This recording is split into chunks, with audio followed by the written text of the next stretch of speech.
jechamni haadha laalii intala fuudhi jedhu ergaa maalii dabarsaa? A. Intala bareedinaan haadha fakkaattu fuudhi jechuudha.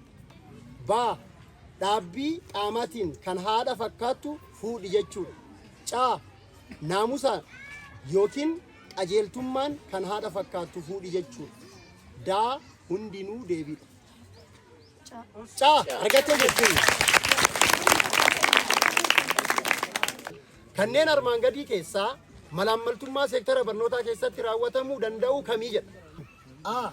Ragaa barnoota sobaa qopheessuu fi fayyadamuu. B. Maallaqa yookiin firummaan qormaata nama biraatiif qoramuu. C. Maallaqa galmee barattootaa yookiin hirmaannaa uummataa nagahee malee sassaabuu. D. Hundinuu deebiidha. D. Hundinuu deebiidha.